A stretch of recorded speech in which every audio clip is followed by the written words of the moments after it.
Hey guys, welcome back to our YouTube channel. In this video we are going to discuss how you can change the background image in your Elementor WordPress website. So first of all, we can log in into our website.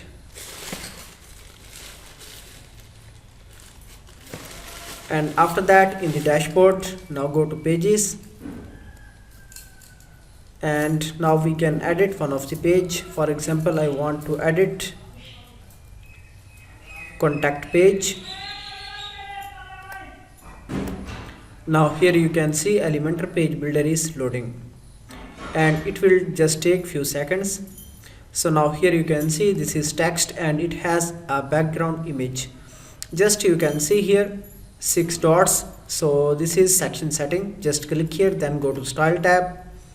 After that, here you can see background image. Just click here and add your own image. For example, I can add here this image. Here you can see image is changed. After that, click here update. So this is how you can easily change the background image in your website.